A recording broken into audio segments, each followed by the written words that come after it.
Les élus de l'opposition luçonnaise, Agir pour Luçon ensemble, font leur rentrée. Une rentrée marquée par l'arrivée de Michel Herbert dans le groupe.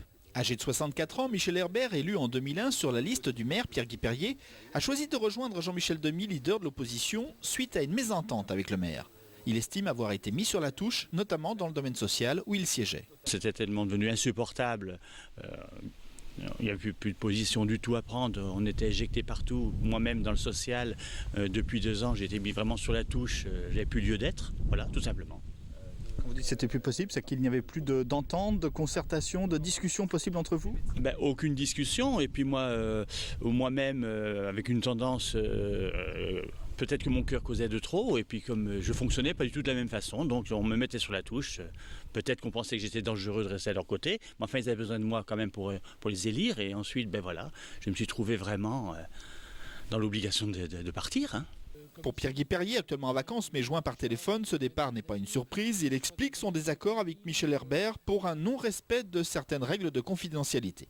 Pierre-Guy Perrier avait alors demandé à Michel Herbert de démissionner, ce qu'il n'a pas fait. Michel Herbert a donc choisi de rejoindre l'opposition afin de continuer à travailler pour les Luçonnais. Ah bien sûr, mais dans un autre camp avec des méthodes différentes, des méthodes démocratiques, comme on me propose dans l'opposition.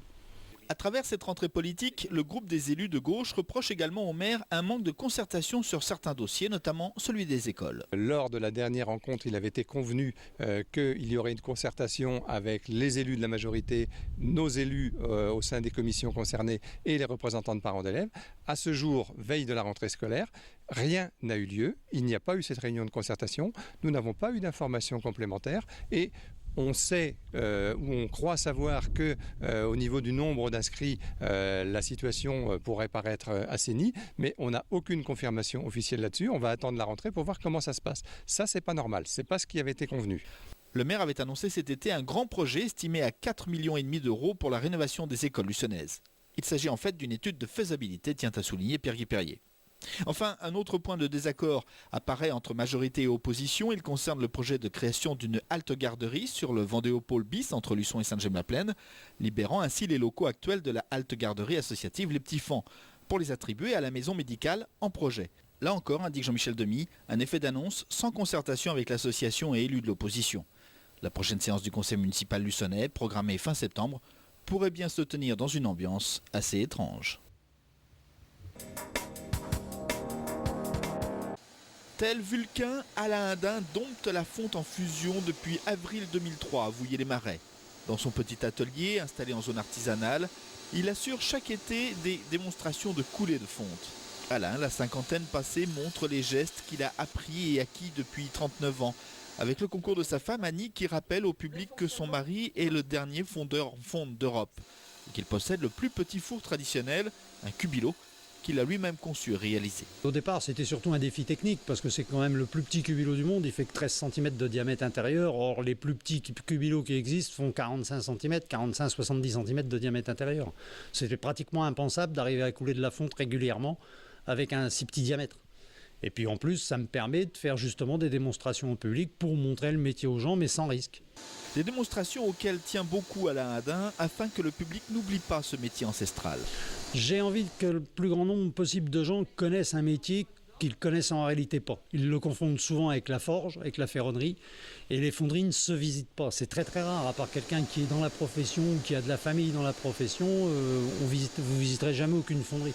Le public, étonné de cette technique utilisée par cet artisan d'art, perçoit ainsi la rareté de l'opération. Oh, on apprend toujours, hein. Tous les jours on en apprend un petit peu, donc non, mais c'est un métier intéressant. Hein. Donc c'est peut-être un métier qui va se perdre, dommage pour ça, mais moi je suis pour les anciens métiers qui comment dire, ouais, qui se perdent, voilà. Très impressionnant. Dommage que ce métier ne soit pas plus, comment dirais-je, médiatisé, parce que c'est un métier en voie de perdition, malgré tous les... Certes, ce monsieur fait 13 métiers, d'après ce qu'on a pu savoir, et sachant que tout le patrimoine français repose sur une partie de son savoir. Alain Hadin exerce en effet 13 métiers à travers son activité. Entre autres, dessinateur, modeleur, mouleur à la main, cubilotier et utilisateur de sable réfractaire. ce qui explique également la rareté du personnage. Quand on le fait comme je le pratique, oui, dans les fonderies classiques, chaque personne a un poste bien défini, il y reste jusqu'à la retraite. Moi, j'ai été formé à être polyvalent, c'est-à-dire à partir de l'idée pour aller à la pièce finie. Donc je passe par toutes les étapes de la fonderie, c'est ce qui fait aussi la différence. Un métier qui est aujourd'hui en voie de disparition parce qu'aucune formation complète n'existe pour cette profession. Dans les écoles de fonderie, on forme essentiellement les jeunes à travailler au four électrique, sur des machines à mouler automatiques, on n'apprend pratiquement plus le moulage main. Or, dans certaines fabrications, comme la restauration des patrimoines, c'est uniquement du moulage main.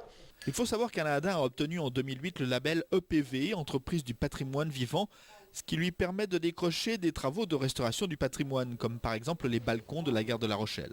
Alain a encore de beaux jours devant lui, même s'il sait qu'un jour il faudra passer la main. Je vais essayer de continuer le plus longtemps possible, de toute façon, parce que vivre sans ça, je ne pourrais pas. C'est vraiment une passion.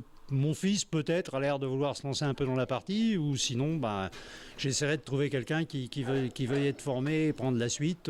Sinon, je serai le dernier. Quant à Annie, elle travaille, les bavures de fonte pour créer des bijoux qu'elle expose dans sa boutique attenante à l'atelier.